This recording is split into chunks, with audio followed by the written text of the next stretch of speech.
زمانہ جانتا ہے کہ جب آپ کا سر سجدے میں تھا کہ اس وقت سنان بن انس نے آپ کے سر کو کاٹا یا خولی بن یزید نے کاٹا یا شمر نے کاٹا، اختلافات ہے روایات کے اندر، لیکن حضرت امام حسین رضی اللہ تعالیٰ عنہ کا آخری وقت سر جو تھا وہ سجدے میں تھا، اور سجدے کی حالت کے اندر دست قاتل نے سر حسین کو تن حسین سے الگ کیا۔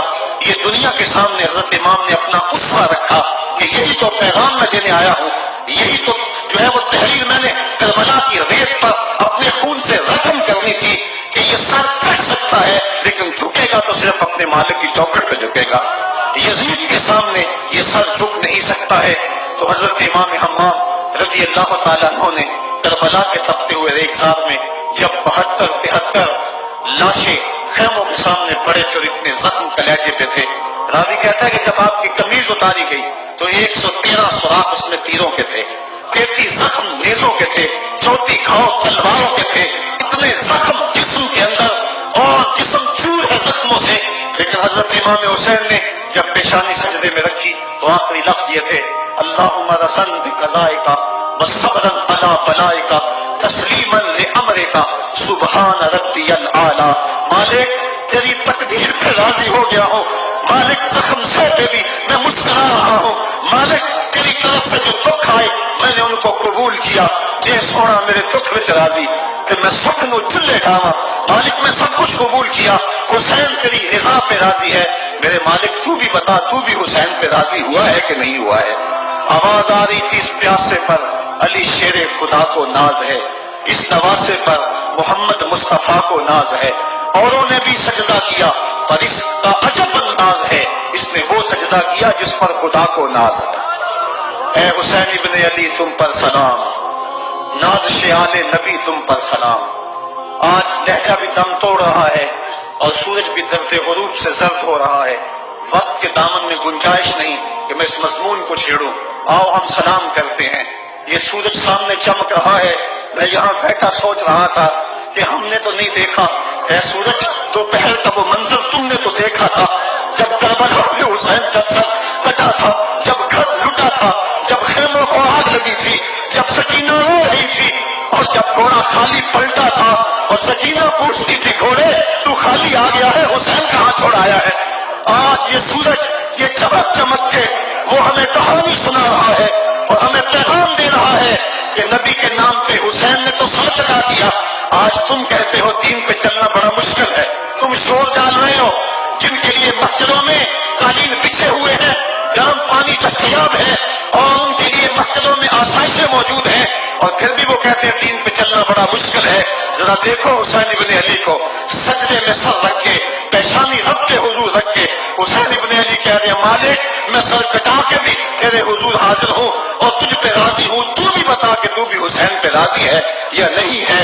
اے حسین ابن علی تم پر سلام، نازش آل نبی تم پر سلام، تم پہ لاکھوں رحمتیں لاکھوں سلام، اے شہیدان محبت کے امام، لالا گوں لالا بدن لالا چمن، اے چمن اندر چمن اندر چمن، زندگی ہی زندگی تیری حیات، اے حیات اندر حیات، افتخار ملت بیضا ہے تو، رب کعبہ کی قسم یکتا ہے تو، فخر کا دل میں دریچہ باز کرنا چاہیے، جن کا تو آقا ہے ان کو ناز کرنا چاہیے۔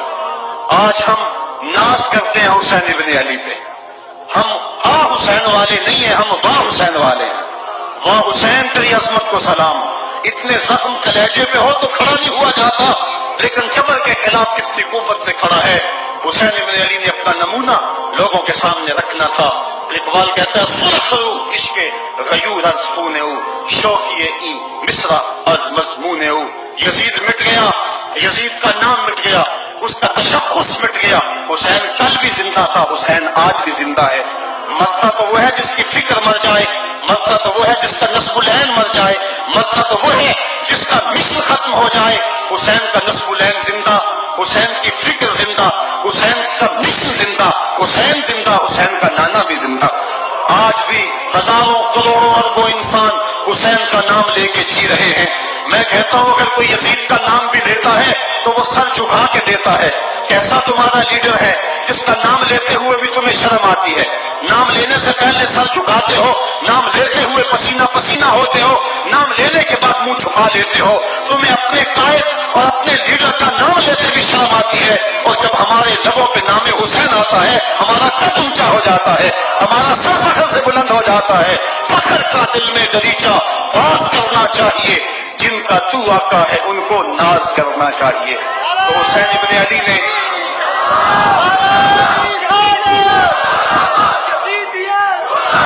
کسی نے کہا تھا کہ یہ دو شہزادوں کی جنگ تھی, تو کسی نے بڑا خوبصورت جواب دیا. اس نے کہا کربلا جنگ تھی اگر دو شہزادوں کی, قلم میں زور ہے تو لکھو حسین ہار گئے, لہجے میں تنتنا ہے تو لکھو حسین ہار گئے, انداز میں زور ہے تو کہو حسین ہار گئے. زمانہ کل بھی کہتا تھا, زمانہ آج بھی کہتا ہے, حسین کل بھی جیتا تھا, حسین آج بھی جیتا ہے. جب حضرت امام حسین رضی اللہ تعالیٰ عنہ کا سر نبر کاٹ لیا گیا اور خولی بن یزید نے نیزے کی نوک پہ اس کو رکھا, ویسے رخ سر کا زمین کی طرف سے تھا. کسی نے کیا خوب کہا پاؤں کے سر نیزے پہ اور سوئے زمین ہے روح, یعنی سجدہ ثانی کی ہے آرزو. رکعت کے دو سجدے ہوتے ہیں, ایک سجدہ ہوا تھا کہ سر انور جدا کر دیا گیا, جب نیزے کی نوک پہ تھا سر تو رخ زمین کی طرف سے تھا. شاعر کہتا ذرا غور سے دیکھو سر حسین کیا کہہ رہا ہے. سر حسین کی پیشانی زمین کی طرف ہے, پیشانی میں دوسرے سجدے کی آرزو مچل رہی ہے. تو جب امام حسین کا سر خولی نے نیزے کی نوک پہ چڑھایا, اس نے تو یہ کہنا چاہا تھا کہ ہم فتح یاب ہوئے اور دیکھو ہم نے سر کاٹ لیا. کسی نے کہا ذرا غور سے دیکھو یہ تو سر کٹ کے بھی سر بلند ہے, یہ سر کٹ گیا پھر بھی سر بلندی نہیں گئی ہے, اس کا باغپن پھر بھی نہیں گیا ہے. حسین کا سر کل بھی اونچا تھا, حسین کا سر آج بھی اونچا ہے. اس کا نام زندہ, اس کا پیغام زندہ, اس کی فکر زندہ. حضرت امام زین العابدین یہ کربلا کے وہ شخص ہیں جنہوں نے سارا منظر اپنی آنکھوں سے دیکھا تھا. اتنے دکھ کسی کو نہیں پہنچے جتنے زینب اور زین العابدین کو پہنچے ہیں.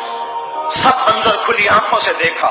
14 سال کی عمر ہے, بیمار ہیں, تاریخ بتاتی ہے اس کے بعد ساری زندگی حضرت زین العابدین نے ٹھنڈا پانی نہیں پیا. جب پانی پینے لگتے تڑپنے لگتے, کہتے مجھے سکینہ کی پیاس یاد آتی ہے, مجھے علی اصغر کا تڑپنا یاد آتا ہے. ساری زندگی پہ ٹھنڈا پانی نہیں پیا.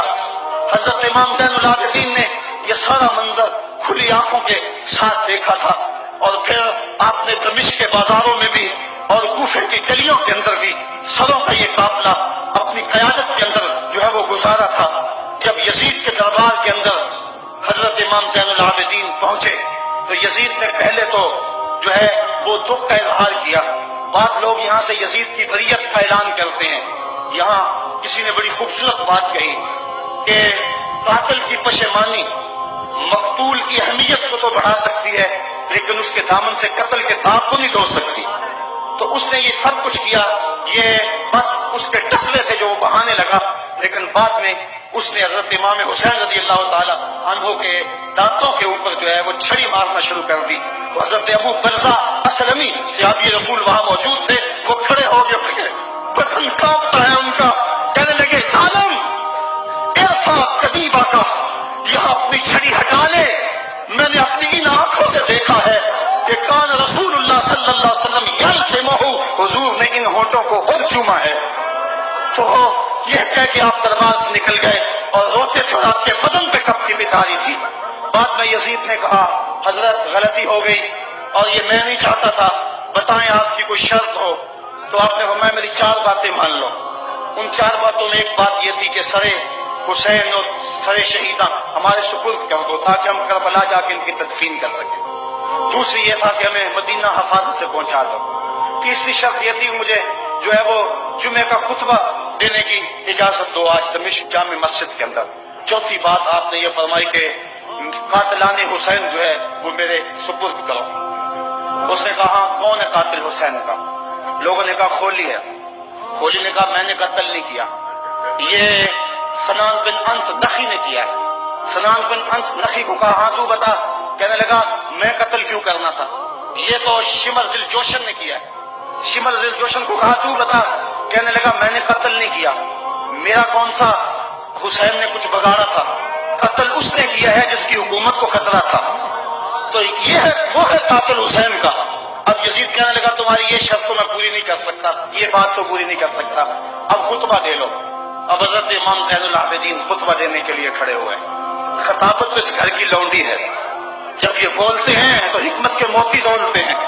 جو ہی امام زین العابدین کھڑے ہوئے، 14 سال عمر ہے اور دمشق کی جامع مسجد ہے. یزید بھی بیٹھا تھا، یعنی سلطنت بھی تھے، عوام کا بھی ہجوم تھا. جب آپ نے خطبہ شروع کیا لوگ زاروں کے تار رونے لگے، اور آپ نے اہل بیت کے مناقب جب لوگوں کے سامنے رکھے تو یزید گھبرا گیا کہ کہیں لوگ میرے گریبان تک نہ پہنچے. اس نے مؤذن کو اشارہ کیا جلدی جلدی اذان پڑھو. تو جب اس نے کہا اللہ اکبر اللہ اکبر، تو حضرت شہزادہ زین العابدین نے کہا کہ اس کے اندر کوئی شک نہیں کہ اللہ سب سے بڑا ہے. جب شہادتین کا کہا اشہد ان لا الہ الا اللہ، حضرت امام زین العابدین نے اس کے جواب کے اندر کہا ہاں ہاں اللہ کے علاوہ کوئی معبود نہیں ہے، اس کی گواہی ہم نے خون سے دی ہے، ہم نے اپنے لہو سے دی ہے اس کی گواہی. اور پھر اس کے بعد جب اشہد ان محمد رسول اللہ پہ لفظ آئے تو حضرت امام زین العابدین نے کہا یزید دیکھ، اب اذان کے اندر تیرے نانے کا نام ہے یا میرے نانے کا نام ہے؟ آج بھی منبر پہ میرے نانے کا نام ہے. تو یزید مر گیا، اس کا نام مر گیا، اس کا تشخص مر گیا. حسین کل بھی زندہ تھا، حسین آج بھی زندہ ہے. حسین کربلا کے تپتے ہوئے ریگزار میں بھی زندہ تھا، کوفے کے بازار میں بھی زندہ تھا، اور دمشق کی جامع مسجد میں بھی زندہ تھا، مدینے میں بھی زندہ، مکہ میں بھی زندہ، کابل میں بھی زندہ، قندھار میں بھی زندہ، قلعہ جنگی میں بھی زندہ، تورا گھوڑا میں بھی زندہ، موصل میں بھی زندہ، بغداد میں بھی زندہ، غزہ کی پٹی میں بھی زندہ، فلسطین میں بھی زندہ. آج حسین کی زندگی اور حسین کا پاکپن دنیا کو بتا رہا ہے، بش کو بتا رہا ہے. تیرے منہ پہ تماچا حسین مارے گا، زمانہ بتائے گا کہ حسین کل بھی زندہ تھا، حسین آج بھی زندہ ہے. حسین کی فکر لے کے اٹھو اور پوری دنیا پہ چھا جاؤ اور زمانے کو بتاؤ کہ ہم حسین ابن علی کے سپاہی ہیں. صرف محرم کے دن آنسو بہا لینے سے کچھ نہیں ہوگا. کیا صرف محرم حسین کا مہینہ ہے؟ نہیں، سب پورا سال حسین کا ہے، پوری زندگی حسین کی ہے، پورے زمانے حسین کے ہیں. یہ صرف عاشور کا دن یا عاشور کی سب ہی حسین کی نہیں، سارے زمانے حسین کے ہیں. کل بھی حسین کا تھا، آج بھی حسین کا ہے، کل بھی حسین کا ہوگا. آؤ اٹھیں، قرآن کو لے کر کے حسین ابن علی نیزے کی نوک پر بھی چڑھ کے قرآن سنایا، اور آج ہم اسی قرآن کی دعوت کو لے کر کے اٹھیں.